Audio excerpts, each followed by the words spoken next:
My talk this evening follows on from Ruth Thomas's outstandingly good talk last month, which was very professionally presented, and she gave us an absolutely amazing amount of detail. So hopefully my talk will just slot on nicely following that.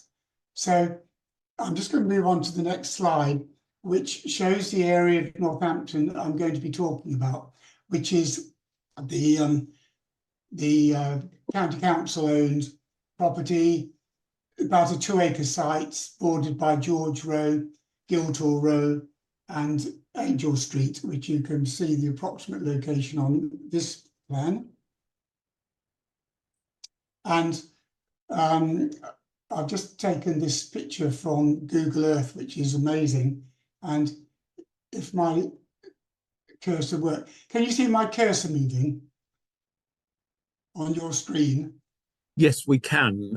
Thank you. Okay. Well, if I start here, this is the Sessions House. Apart from talking about the council buildings, which is approximately 2-acre site, which I'm just showing you here, the enormous site, but I'll also include the infirmary building down here, because that was built just after the fire as well. So I'm going to be talking to you about the Sessions House, the original county jail, county infirmary, the judges' lodgings, these buildings here, which used to be the jailer's house, and the entrance to the men's jail here, built in 1946. The two Guildhall Square buildings here, one was the Chief Constable's office and one was the police station.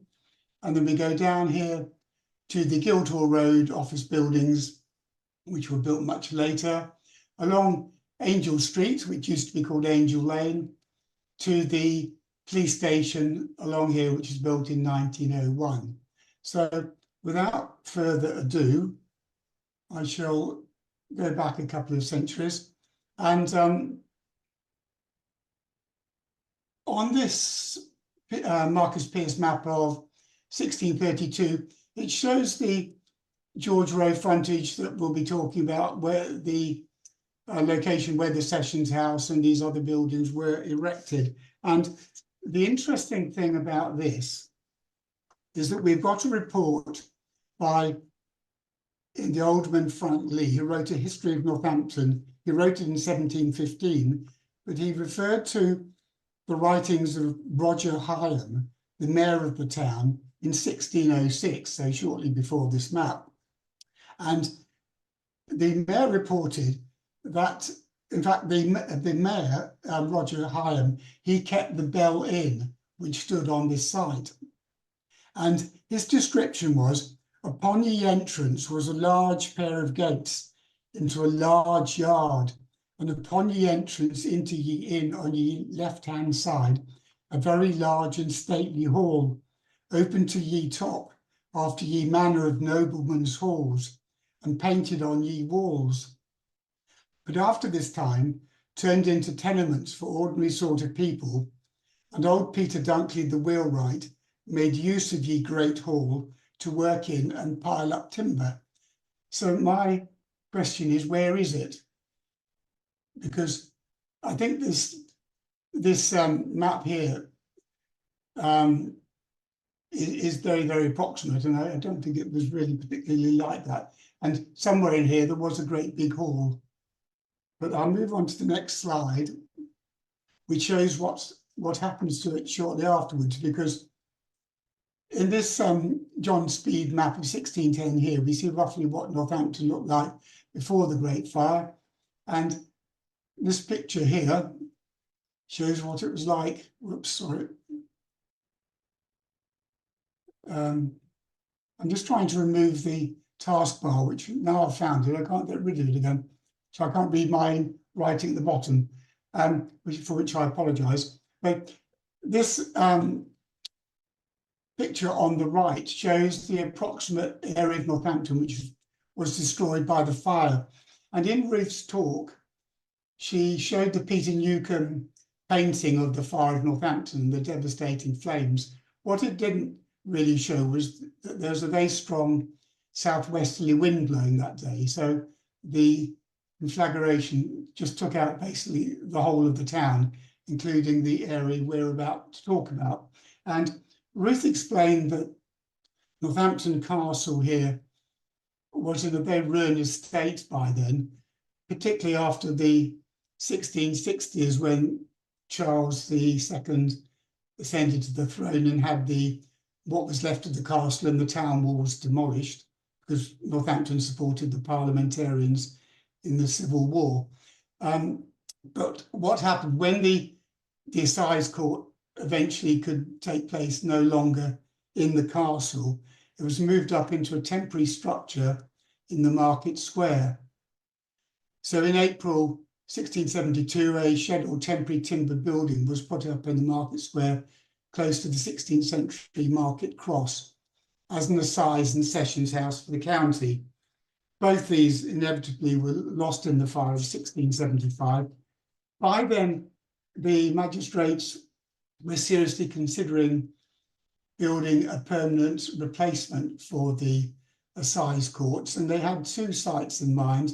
One was the castle, and secondly was the site of the Bell Inn, which we've just seen on the speed map, because that site had been acquired 40 years before in the 1630s by the magistrates and was in use as a house of correction and a county jail, but consisted really, it was underground dungeons, and it was very unfit.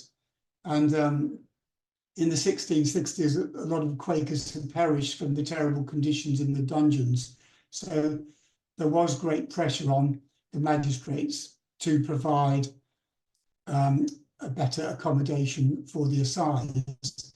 And after the fire, that really got them moving. And so one of the first buildings to be built after the fire was this beautiful sessions house. Now, as Ruth mentioned last week, the leading lights, Richard Rainsford, he was born at Staverton, but he lived at Dallington Hall. He was the Chief Justice of the King's Bench and had been involved, along with Robert Hooke, Sir Christopher Wren, who was the lead architect, and a chap called Henry Bell, who was a youngster who's only about 19 at the time of the Great Fire of London, but they all worked together, mapping out and rebuilding London. And Charles II took a very great interest in how London was developed. And so he knew these chaps very well.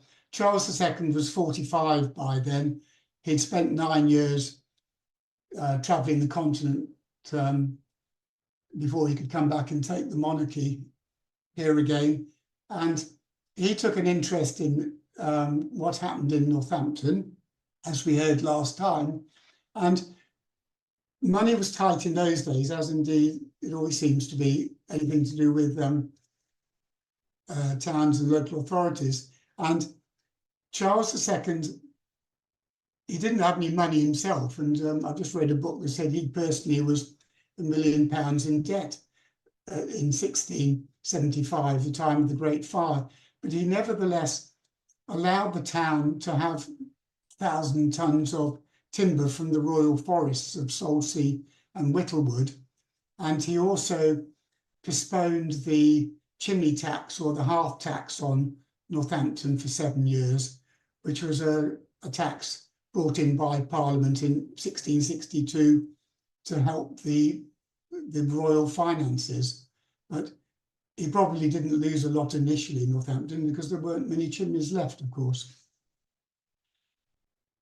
So this is what the Sessions House looks like today, and I've put a picture of this rainwater hopper just confirming the date when it was completed in 1678. When it was built, it looked like this, the picture on the left, and it was a multi-use building, variously called the County Hall, the Sessions House, or Henry Bell described it as the Assize House, which it basically was. And I've just crossed out my writing along the bottom, but I think it tells you that Jurassic stone is is pale and pink. It's the most attractive Ketton stone. And Henry Bell, a few years after he'd finished the Sessions House, he built the Custom House at King's Lynn of the same Ketton stone. And what I would show you whilst this slide is up, that the Sessions House was originally built with a cupola and dormer windows, which were more or less mirrored at King's Lynn. And on the next slide, this is an illustration of this area of Northampton in 1731, and the cupola is still there at this period, but it was later demolished because originally the Sessions House was going to have a barrel vaulted ceiling, and it was decided to replace it with a lowered ceiling, heavily plastered, which we'll come to shortly. But it meant the dormer windows were redundant and there were maintenance liabilities, so they were removed at a later date. Now, as a thank you for King Charles, and I think he took a personal interest in what was going on in Northampton, because in London, apparently, he would spend a lot of time on the streets himself. He really did become closely involved in the rebuilding. So he was keen to see that Northampton was properly rebuilt. And it's perhaps a rather unfair description of the statue on the left on the portico of All Saints Church, saying it's a rather undersized statue. But I suppose in relation to the King's Lynn one, which you get a bit closer to, maybe that's the case. And as you can see, at King's Lynn, I had a pigeon sitting on his head, but I couldn't arrange that for Northampton. Internally, the Sessions House was built largely on existing foundations, and we heard from the introduction what was on this site originally when it was the Bell Inn. And so the Sessions House was built as a big L-shaped community hall. There are no internal divisions. The public can come and go as they please. Justice had to be seen to be done. So if there's a court case going on, the public would come in and join in and mingle. Hence it was one big great space, which was used for a number of other activities, banquets and electioneering and anything else that needed a civic building in the centre of Northampton. These photographs show what it looks like today. The criminal court at the top here. What I'll just mention is that this gallery at the back is the grand jury box, and this gallery here is the petty jury box, because in those days, the grand jury, who would be comprised of high sheriffs, lord lieutenants, they would hear the evidence before it went before the public and the petty jury, and they would decide whether to issue a true bill, in which case the evidence would then be put before the petty jury, who would hear the evidence and then decide the fate of the defendants. And the jury boxes were tucked away upstairs, so there's no public access, so nobody could get at the jury. And before the days of phones and telephones, the petty jury, up here on this box on the left, when they'd arrived at their decision, they used to pass a note down on a piece of string to the clerk of the court. Now, this is the Nisai Prius Court, the civil court, and it's noted for its fine full-length portraits, which were contemporary, and it was unusual to have full-length pictures of the monarchs, so that's quite an important feature. Now, the next slide shows the plasterwork by Edward Googe, which was put on the ceiling throughout the County Hall building. So some years after the main structure was completed, absolutely magnificent ceiling, one of the main features of the building. And these two pictures here show the detail of the plasterwork above the dock. So the prisoner in the dock would look up and he would see the manacles and the shackles and the leg restraints on the ceiling here. And then here is the famous devil with the wagging tongue. And it was said if the defendant told a lie, the devil would wag his tongue. Now, to return to the Nisai Prius court, I put this slide up just to show the condition of the ceilings. This was taken some time ago, but you can see the roof's leaking and it's above these priceless pictures. So hopefully it's not too long before something is done about that. But what I would just say at this stage is that in the Northamptonshire Treasurer's accounts for the Western Division, there is a record of some of the amounts of money paid to some of the individuals who built the Sessions House. So there was a payment to Mr. Rainsford, the magistrate, of £300, Edward Edwards, the surveyor, £100, John Sims, the joiner, £290, William Hawkes, timber, £18, William Sharp, the carpenter, £110. Other names are Timothy Clark, Edward Googe, the plasterer I've just mentioned. He was paid £150 plus a £5 gratuity. And Robert Hook, who, yes, the treasurer accounts for the Western Division only show about half the payment. So although I don't think Robert Cook's payment was shown on there, but there is a description of how Robert Hook described Henry Bell, which I thought was quite nice. He described him as one Bell, an ingenious architect, a will. So obviously there's a big friendship between the two of them. Now we go from the civilized area upstairs in the Sessions House downstairs, where, as I've said, they're a stark reminder of the main purpose of the Sessions House, which is for bringing felons to justice. I'm going to leave the Sessions House for now. I've got quite a few slides to get through and go on to the building next door on the west side, the county building. It was the county jail for a while. As you can see, I'll come back to the dates. Then it was rebuilt in 1845 as the county hall and substantially altered in 1880 and 1890, about the time the Northamptonshire County Council was formed. And the latest alteration included a new front, and the doorway was moved from the centre to the right-hand side.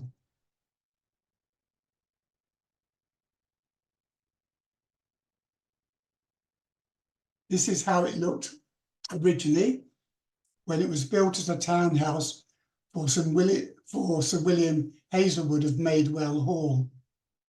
And I believe that's how he spelled his name. I know there are various spellings of Hazelwood. And of course, Madewell Hall prep schools in the news at the moment. So this slide shows that it was the county hall for 114 years, county constabulary headquarters for 70 years. That was after the county constabulary was relocated from the building we'll come to on the corner of Guildhall Road. And then, of course, it's been the county hall for 125 years. But if we go downstairs, we find it's far more interesting for historians downstairs, because on the, this is Brian Giggins's drawing, excellent drawing, showing the layout. And the Sessions House is, you can see the L-shaped Sessions House here. And then this doorway through a very thick older wall goes into next door, which is the county hall or the old county jail. And when you go down into the boiler room, it really gets very interesting. There's some really ancient stonework, and it's not quite known where the dungeons were originally, but I suspect that they probably extended quite a long way along George Road, perhaps in a number of the buildings. So it's quite possible that the dungeons were down in these buildings back in the days before the fire. And this ancient stone arch below the Sessions House shows that the floor level was originally several feet lower. And when you go into the boiler room, the current ground level's up here. You go down several steps to reach the boiler room. And below the county jail, so this is the basement of the what's now the county hall, the former county jail, and beneath what is now the Lord Lieutenant's office, there are 11 or 12 steps which lead down to nowhere. And there are various references to the dungeons being 11 or 12 steps underground. So I rather suspect that the dungeons where the Colwith gang and other criminals were held were in this vicinity. Now, there's some very impressive jail doors down in what's today the deed stores, but these are dated from the 1860s, 1880s. And they were used as holding cells for the court right up until the early 1990s. But if we go for a minute upstairs in County Hall, we've got this beautiful grand jury room where the grand jury would meet to assess what they've just heard in the box overlooking the criminal court. And this is the door they used to enter the box by. It's kept locked now because the gallery is not in very good condition. Now, at the back of the county hall, this magnificent council room was added at the time the county council was formed, 1889, 1890. This, I think it says on there, was designed by the county surveyor, Edmund Law, and it contains a wealth of very wonderful paintings of county council chairmen. Moving on, at the back of the jail, because the jail in the front part of County Hall outgrew its usefulness. There are far too many felons to be kept in that small dungeon. So in 1792, a great big replacement jail was built at the back. It's generally called the 1792 jail, also sometimes called the Georgian jail, later became the female jail or the female prison. Now, this is the drawing held at Northampton Central Library, and it's attributed to Robert William Furze Brettington, the well-known architect. And whether it's actually built like this, nobody knows. Some people say it was, some say it wasn't. But nevertheless, most of it's been demolished now, so we'll perhaps never know. But there is this plan dating from half a century later, at the time that the 1792 jail was restructured to provide stores for the militia.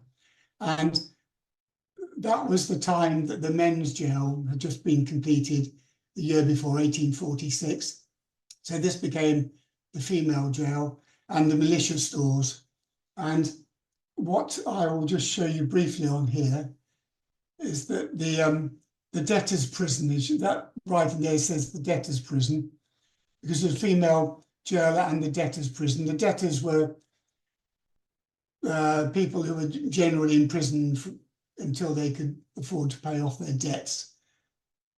But it also shows the drop, which I'll come to later. And as I explained to Bob, that I will be talking a bit about executions on this site, but I've left this right until the end of my talk in case anybody doesn't wish to hear that bit. So I'll warn you in good time. But I'd point out that this drop here was opposite Fetter Lane, or Fetter Street as it's called now. So if you want to know roughly where it was, if you come up Fetter Lane, it was straight in front of you. And this building here was the treadmill, which was built later for prisoners' punishment or exercise. Now, the northern end of the 1792 jail has been refurbished, rebuilt, whatever, is now referred to as the centre block or education block or Block C, you can take your pick. And it's got this beautiful fully enclosed garden from when it was used as council offices. And I like this description of it. The enclosed garden was a source of great pride and joy, a place for quiet reflection only a stone's throw from the streets of Northampton, as indeed it is today, but it's quite difficult to get in there. And then the next slide is going to show this basement area of this building, which, as we saw from the previous slide, was the debtors' prison. And this picture on the left shows what remains of the debtors' prison. There are cells off on the left, which is going up towards the north, but it's used as storage now and is jam-packed full of old broken computers and things. So it's not very photogenic. The slide on the right is the former chapel on the first floor. And the first floor has been used for a number of things. At one time, it was the jailer's house.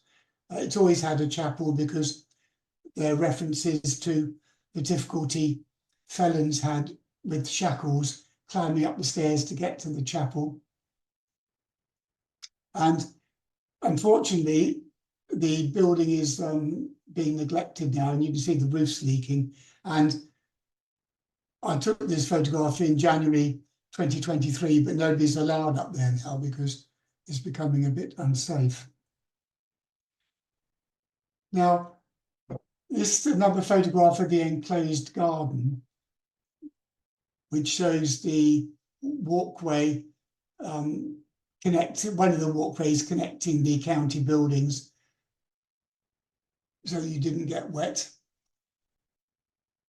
from the time when it was council offices. And this grating along here, which is shown here, is the long, narrow, well, not very long, but very narrow walkway, which is the prisoners' exercise yard from the 19th, 20th century cells, which were used until quite recently. And the walkway goes from the male cells that end and the female cells this end. But it really is quite a narrow, confined area. But Roger Coleman, the council sergeant, he's worked there since he was a boy. And when he started, he used to converse with prisoners walking up and down there. Apparently they used to mainly swear at him and tell him to go away. But also an interesting feature of this enclosed yard is the prisoners' graffiti, which is on the front wall of the education block. There's some amazing carvings there. I suppose it depended how long prisoners had and how intricate they could make their graffiti. But bearing in mind, it would have been the debtors who were allowed to exercise perhaps in this yard, because certainly the felons wouldn't have been allowed here because it wasn't as secure. But there are a number of references. This is mainly 19th century. There are a lot of dates, 18 something or other, and quite a few references to 14 days. I think quite a few people were sentenced to 14 days. This person obviously sentenced to a bit longer, but I particularly like this one with a picture of a duck. Right, that covers that building. If we move on now to the Northampton and County Club, the former General Infirmary. And it opened in 1743 with 30 bedrooms. Actually, I'll just show you what on there. When it was originally built, it had dormer windows, I'll just go back to the previous slide, because now, of course, it's got glazed windows. This is from the time it was when it was an infirmary and the operating theatre was on the top floor, so they wanted the light. But there are two problems with that. One, it was extremely cold because this is 4mm glazing.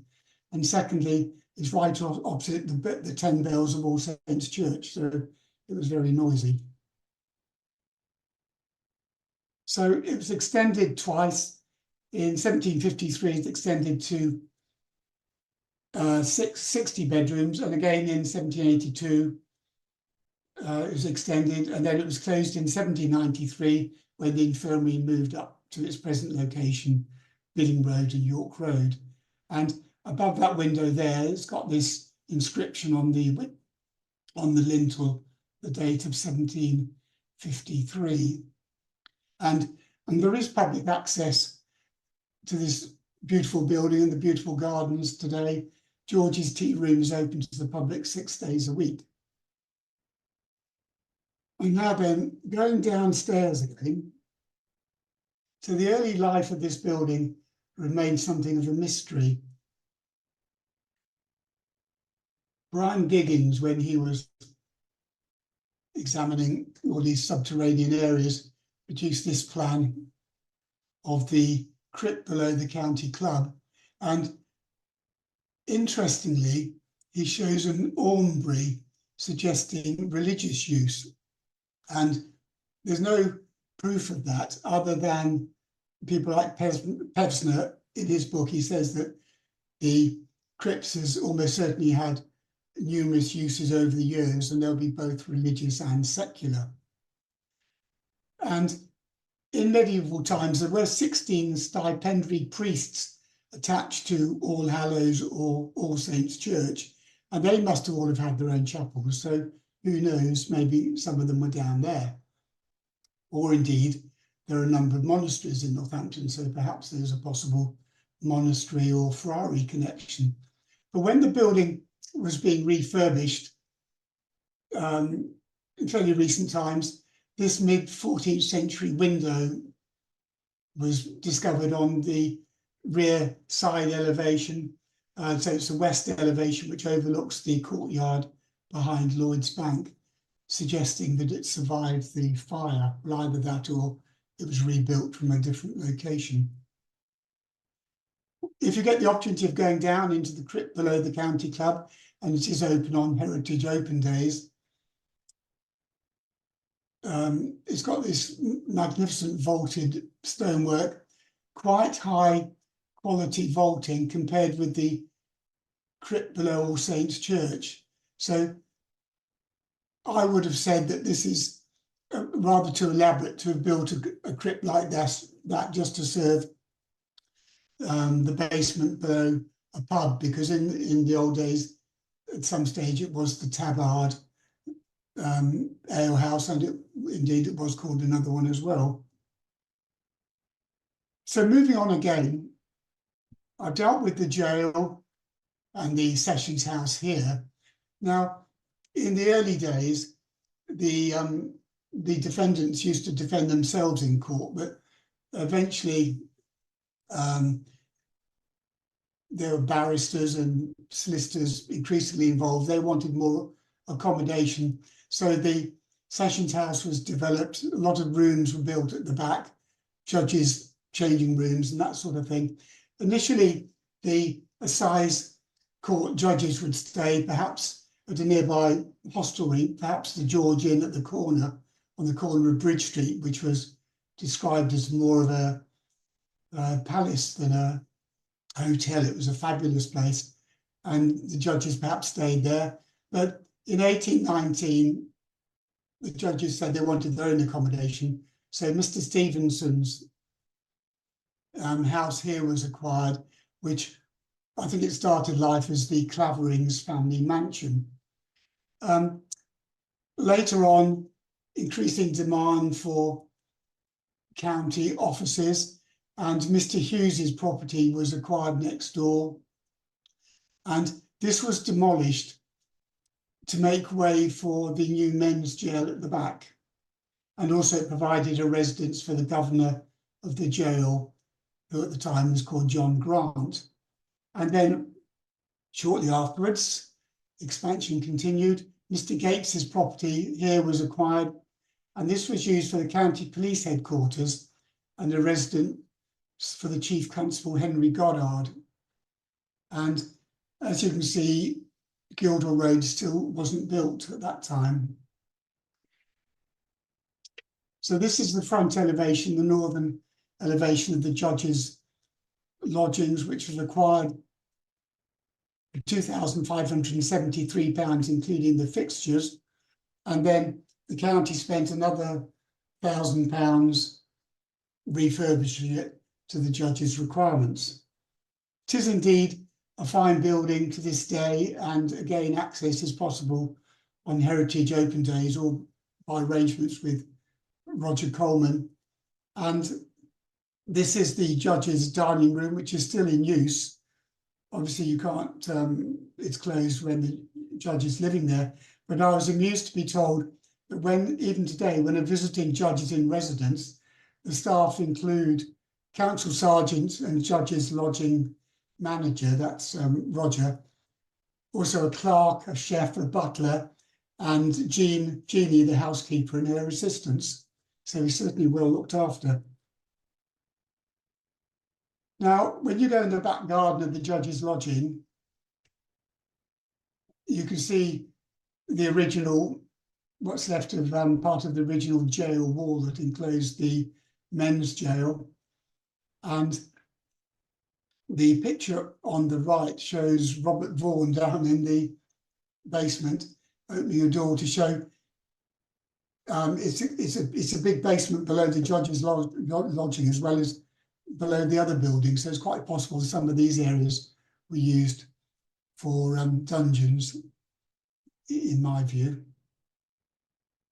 Now, in the back garden of the judge's lodgings is this graffiti, which is dated 1664, which was recovered during building works somewhere on the site, and it's been fitted in an outside wall in the garden of the judge's lodgings. And every time I look at it, it's got slightly more worn. So I hope in due course it can be brought inside, or at least protected with the cover.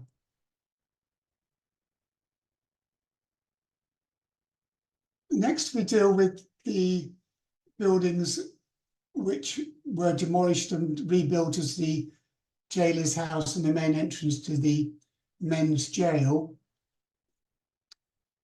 The buildings we're looking at here aren't particularly relevant because they're all modern. In fact, the old bank building there, I think that was rebuilt in the 1970s by Rex Bryan Architects. But we'll move on to the buildings to the left of that, which is purchased from Mr. Gates, retained for use by the county constabulary. And as you can see from that newspaper cutting, the Chief Constable House is on the right and the police headquarters on the left. And then when the police headquarters were closed in 1880, that's when they were relocated into the old county jail on George Row. But I put this picture up because I was amused to find that not everyone gets their dates right. And it says here the porch was built in 1877, but above the porch it says it was built in 1873. So you can take your pick. But I won't comment on why this is called Mr. Grant's house when it was occupied by Mr. Goddard, because Mr. Grant lived next door. Now then, I expect some of you remember these shops on the corner of Guildhall Road, which were demolished in 1992. And I, for one, bought my first bicycle, and my father bought my first bicycle from Law's, the shop on the corner here. But time passes, so I'll move on. And this is the southeasterly aspect of the old county constabulary headquarters, showing the link to the modern museum and art gallery. That's the recent extension to it. but also standing here, you can see the north elevation of the 1846 men's jail, and you can still see the remains of some of the original cell windows. The best way of describing the jail is to look at the 3D printed model, which is on this stand here in the cafe to the museum.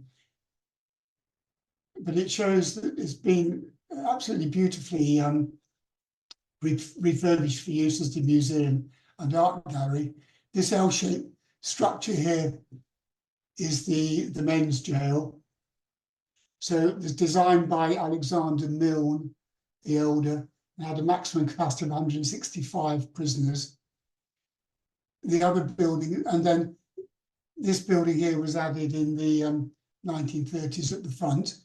And then this is the modern, or fairly modern, 1930s council office building, because after the jail closed, the site was taken over by the county council for offices, and they gradually extended into more and more buildings. Now, in the mid-19th century, the site looked something like this. This is just a recap, really. So this map is after 1846, when this L-shaped jail was built, but before Guildhall Road was built, which came down here, because the way of getting down to Cow Meadow in those days was down Cow Lane, which is here. And Guildhall Road was built largely, I believe, to serve St John Street railway station, which opened in 1871. But once it was built, then Franklin's Hotel was built. Access was provided to the cattle market, and the museum and Royal Theatre opened in 1884. But what happened to these buildings? Well, in 1880, the council, or the when the jail was relocated to the borough jail, these buildings were sold by auction. And this is Mr. Pearce's sales particulars plan, which is based on this map here, which, just to recap, it shows the L-shaped prison, prisoner's exercise yard here. The old 1792 jail is now called the female, well, actually, yes, that's the female prison there. And then this here is the police station before the new police station was built. Shortly afterwards, there's now a police station here built in 1901. So this shows the frontage of the 1930s frontage of Northampton Museum and Public Library. The museum previously had rooms in the town hall. Now, around the corner, this is the southern elevation of the men's jail, which was completed in 1846. And in the auctioneer's sales particulars, it was described as all the materials and workmanship of the very best quality. It was also described as having a fair amount of stonework on the elevation, so I'm not sure what happened to that. But over the years, this building has been used as the men's jail. After it was sold, it became the Salvation Army Citadel upstairs, and the ground floor was used as a mineral water bottling plant. Later on, it was sold back to the council, became council offices, a reading room and library. And some of you may remember the entrance to the reading room was through this door here. And then more recently, of course, the museum and art gallery. Now, the next building going down Guildhall Road is this fine Guildhall Road block, designed by the county architect and completed in 1939. And there's scaffolding up at the moment because it's currently undergoing a £4.7 million transformation into a vibrant community, whatever that might be. I look forward to seeing it. Now, Going along Angel Street as it is today, we find the Angel Lane police station. And I believe what happened was that before development took place in Fetter Street, south of Angel Street, it was largely open countryside. So Angel Lane was a country lane. And then as the town was developed, it became a town street. But the Northampton Divisional Headquarters were moved from that building on the corner of Guildhall Road into this fine new building here. And then when they relocated to Wootton Hall, this was taken over by the police prosecutor's office, but it's all now currently empty. There's a modern single-storey building at the back, which is a data store or something for the county council. But most of these buildings, all the centre block here, it's all unused, which is a great shame. And